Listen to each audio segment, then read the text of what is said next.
Olá, pessoal! Sejam muito bem-vindos. A nossa conversa de hoje vai mergulhar fundo numa disciplina intelectual e, por que não, espiritual, de um rigor notável: a memorização estendida de textos complexos. Para isso, a gente vai usar como estudo de caso a metodologia do Dr. Andrew N. Davis, que ele desenvolveu para memorizar livros inteiros da Bíblia. Agora pensem nisso não só como uma técnica de memória, mas como um convite para a gente explorar a relação profunda que existe entre memória, compreensão e transformação pessoal. O nosso objetivo aqui é dissecar os fundamentos, os benefícios tanto cognitivos quanto comportamentais e o passo a passo de um método que, vamos combinar, vai na contramão de quase tudo que a gente vive hoje, na era do acesso instantâneo e muitas vezes superficial à informação.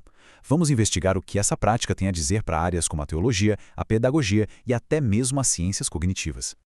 Bom, antes de a gente entrar nos detalhes técnicos do método, é fundamental a gente parar para pensar numa questão mais ampla, uma questão epistemológica mesmo, que é super relevante para a vida acadêmica hoje em dia. Pensem comigo. No mundo onde qualquer dado, qualquer citação está a um clique de distância, guardado na nuvem, por que alguém se daria o trabalho monumental de memorizar? Qual é a diferença real na qualidade do saber entre saber onde encontrar uma informação e possuir essa informação, ter ela integrada de forma orgânica no nosso pensamento?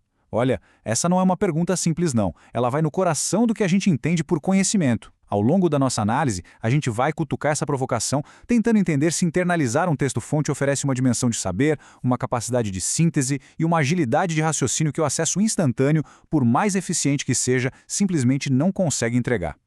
Para guiar a nossa investigação de um jeito bem organizado, a gente vai seguir este roteiro aqui.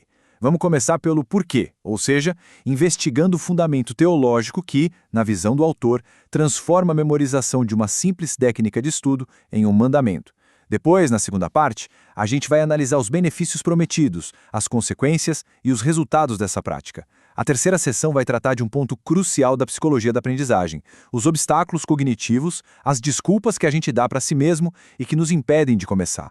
A partir daí, a gente entra na parte prática. Na quarta sessão, vamos detalhar a estratégia geral que propõe uma mudança de paradigma, sair de versos soltos para livros inteiros. E por fim, na quinta e última sessão, a gente vai esmiuçar as técnicas, os sistemas diários e as estratégias de retenção de longo prazo que o Dr. Davis propõe. Muito bem, vamos mergulhar de cabeça na primeira parte, que é a base de todo o argumento do Davis. Segundo ele, memorizar as escrituras não é só uma sugestão bacana para o crescimento espiritual ou uma ferramenta útil qualquer, não. Para ele é um verdadeiro mandamento divino. E olha, essa é uma afirmação forte, que exige que a gente olhe com cuidado.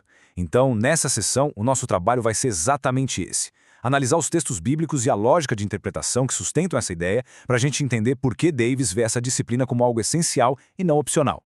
O ponto de partida do argumento do Dr. Davis é esse texto aqui, do Evangelho de João. A chave, segundo ele, está na expressão "as minhas palavras", no plural, ou seja, um corpo de ensinamentos, permanecer em vocês. O autor convida a gente a pensar o que significa na prática ter palavras permanecendo, habitando, morando dentro de alguém. O verbo grego original, meno, tem essa ideia de morar, de ter uma residência fixa. E aí o Davis argumenta que uma leitura superficial ou um acesso de vez em quando ao texto não faz jus à profundidade desse verbo. Para que as palavras estejam sempre disponíveis, moldando o nosso pensamento, informando as nossas decisões, elas precisam estar guardadas internamente, acessíveis à consciência. A memorização, nesse sentido, não é um fim em si mesma, mas é um mecanismo prático que torna essa permanência uma realidade plena e contínua.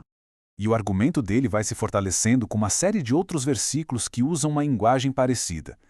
Colossenses 3,16, por exemplo, não fala só em habitar, mas em habitar ricamente, em abundância, o que sugere uma saturação da mente com o texto.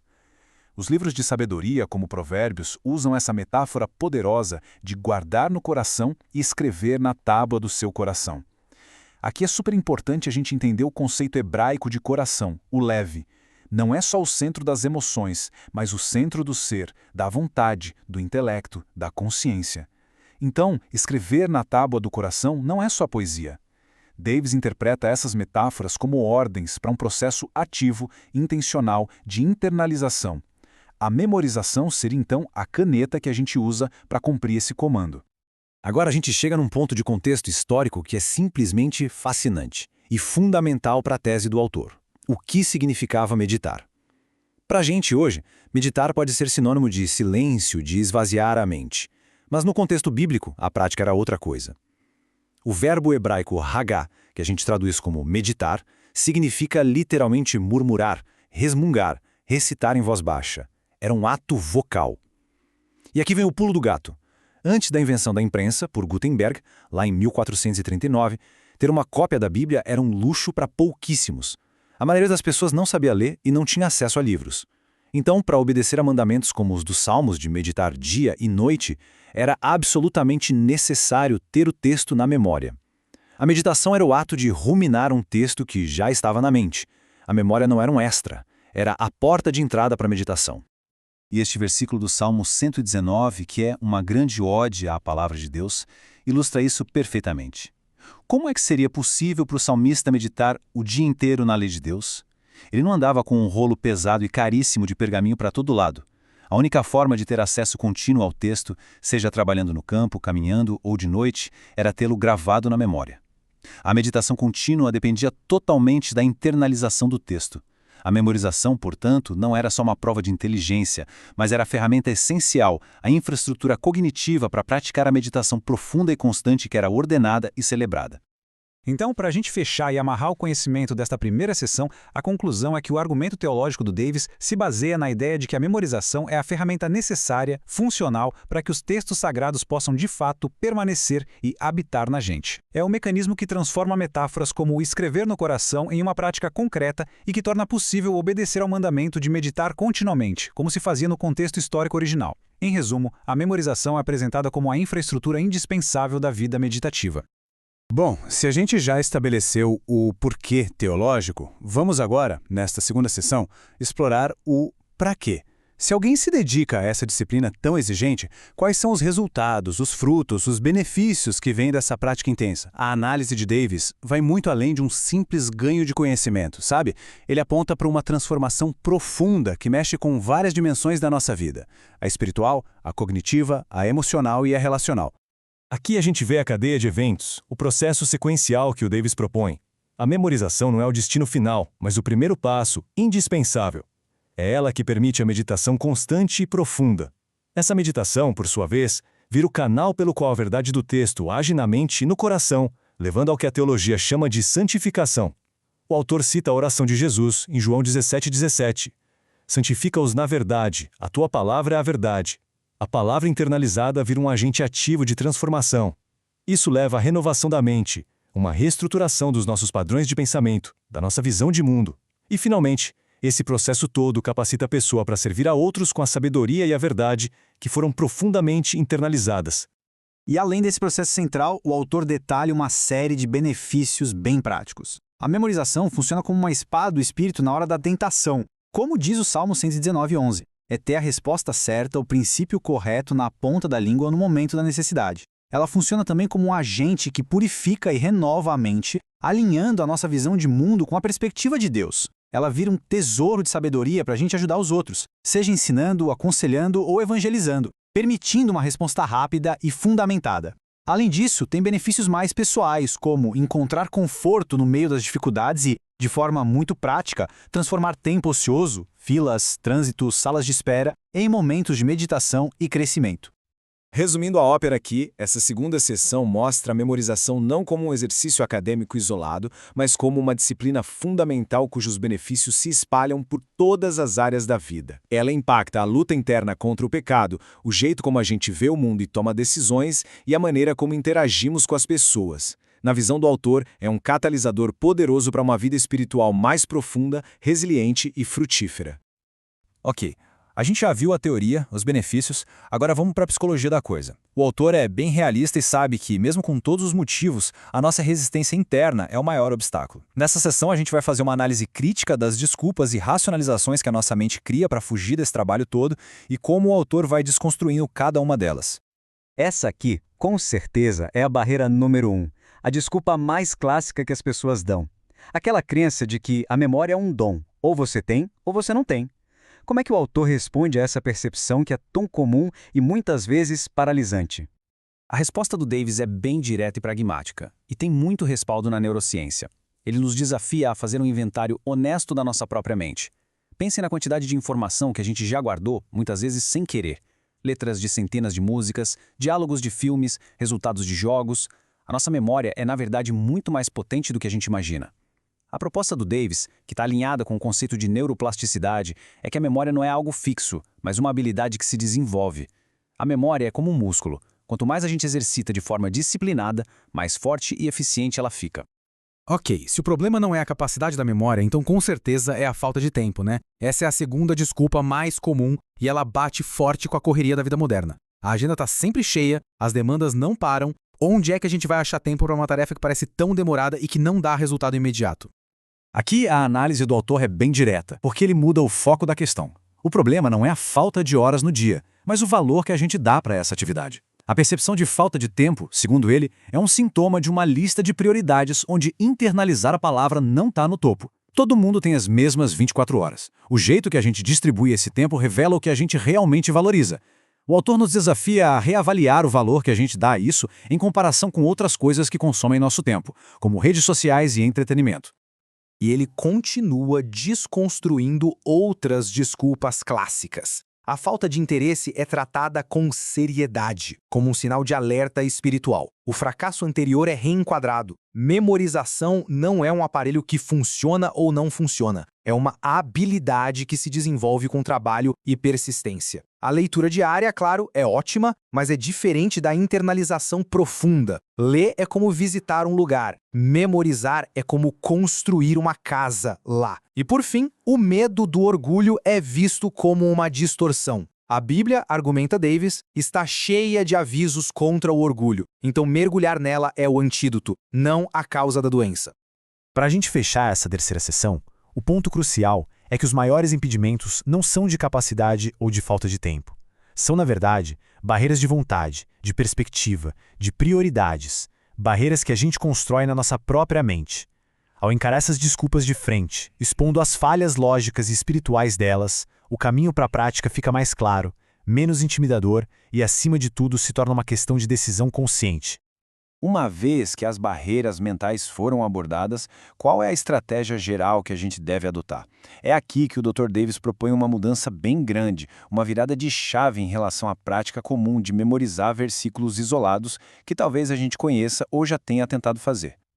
Este quadro compara as duas abordagens de um jeito bem claro. A crítica a memorizar versos soltos é que isso tem um risco altíssimo de tirar as coisas de contexto. Um verso arrancado do seu parágrafo pode significar qualquer coisa. Além disso, essa abordagem nos leva a focar só nas nossas passagens favoritas, ignorando partes da escritura que podem ser mais desafiadoras. Em contraste, memorizar livros inteiros força a gente a lidar com o fluxo de pensamento do autor original. Permite ver como cada verso, a árvore, se encaixa no argumento do capítulo, a floresta. Garante uma exposição completa à mensagem daquele livro e facilita uma compreensão muito mais rica e contextualizada. A estratégia, então, começa não com o ato de memorizar em si, mas com vontade e planejamento. O autor enfatiza a importância de formalizar a decisão. Primeiro, um compromisso em oração. Segundo, a escolha cuidadosa do livro. Ele sugere começar com um livro não muito longo, como Filipenses, mas que seja um livro que a pessoa goste. Terceiro, e isso é crucial, mapear o projeto. Contar os versículos, definir um ritmo sustentável, tipo um versículo por dia, e com base nisso estabelecer uma data de conclusão realista.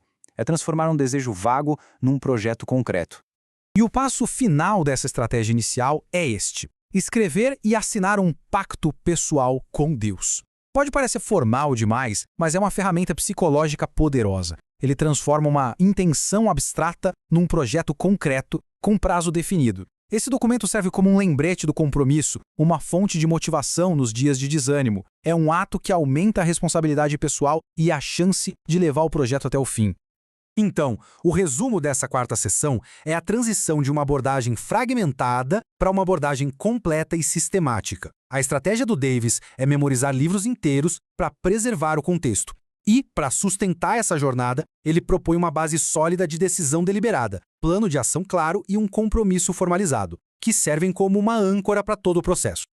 E agora vamos para a parte mais técnica e prática da nossa análise. Chegamos ao como. Já entendemos o porquê, os benefícios, superamos as barreiras e definimos a estratégia. Mas como exatamente a gente faz isso no dia a dia? E talvez mais importante, como a gente retém o que foi aprendido? Nessa sessão, vamos detalhar os mecanismos, os parafusos e porcas do método Davis.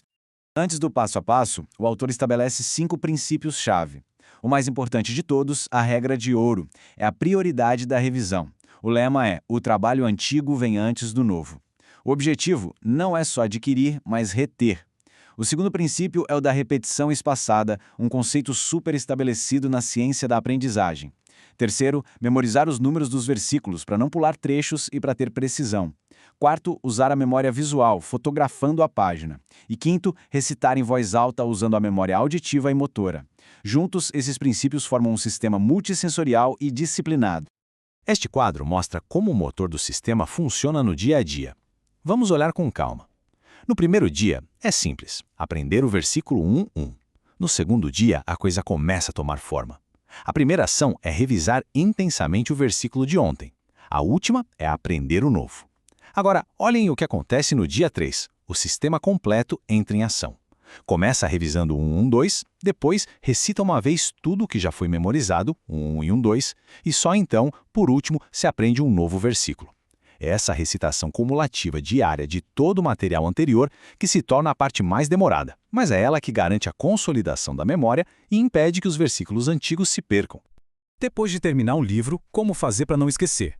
O primeiro passo, segundo Davis, é um período de consolidação, recitar o livro inteiro, de memória, por 100 dias seguidos. Isso solidifica o conhecimento.